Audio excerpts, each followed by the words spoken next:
How's it going, everybody? It is Joseph Perrin back with another video on the Perrin Power Sports channel. And today we're going to be looking at the Harbor Freight Predator 212. And we're just going to be going over exactly how to set this thing up out of the box. So let's get into it.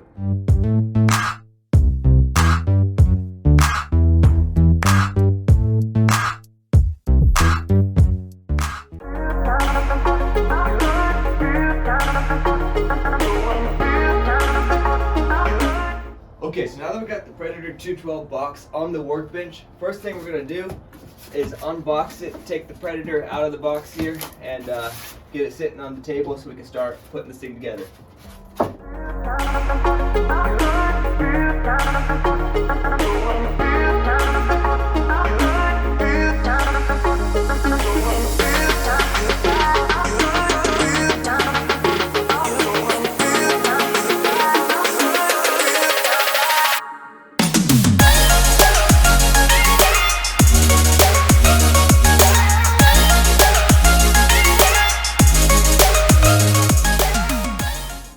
Okay, so the next thing that you're going to want to do on your Predator 212 when you're setting it up out of the box is you're going to want to get some oil for it.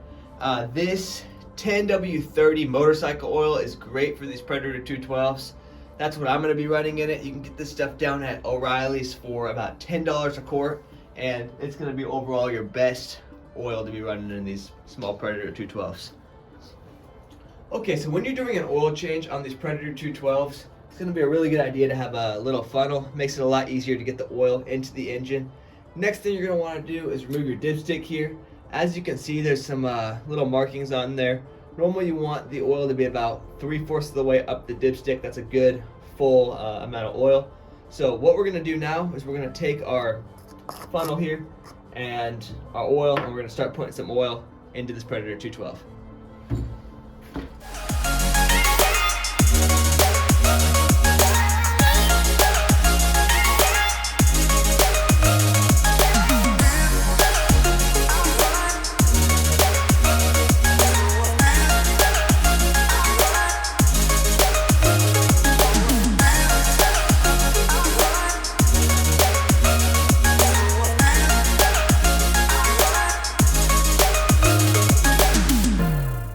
When you're doing an oil change on these, it makes it a lot easier to put it in when you just tip the Predator on its side a little bit.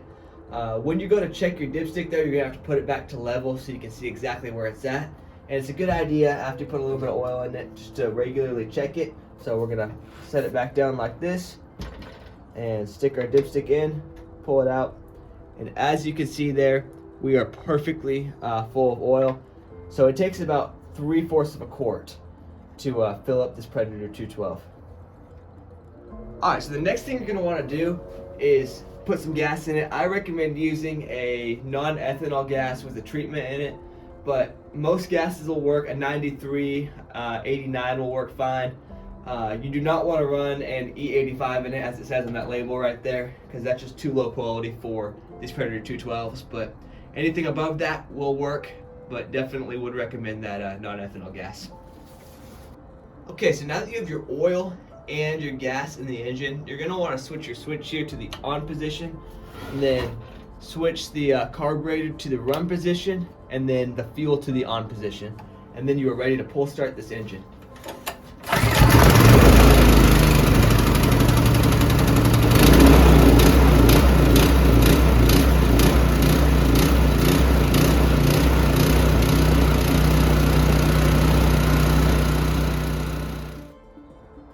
Alright, so this engine started first pull, which is pretty cool. It was idling a little bit high, but that's probably due to the fact that it wasn't broken in yet. You do want to let these things run without a load on them for about an hour to properly break them in. And if it's still idling a little bit high or a little bit low, you do have an idle screw on the back around the carburetor there, that Phillips head that you can back out to lower the idle or screw in to raise the idle. So that's going to be it for today's video. Hope you enjoyed. Hope this helped you out. If it did, please hit that like and subscribe button, and I'll see you guys in the next one.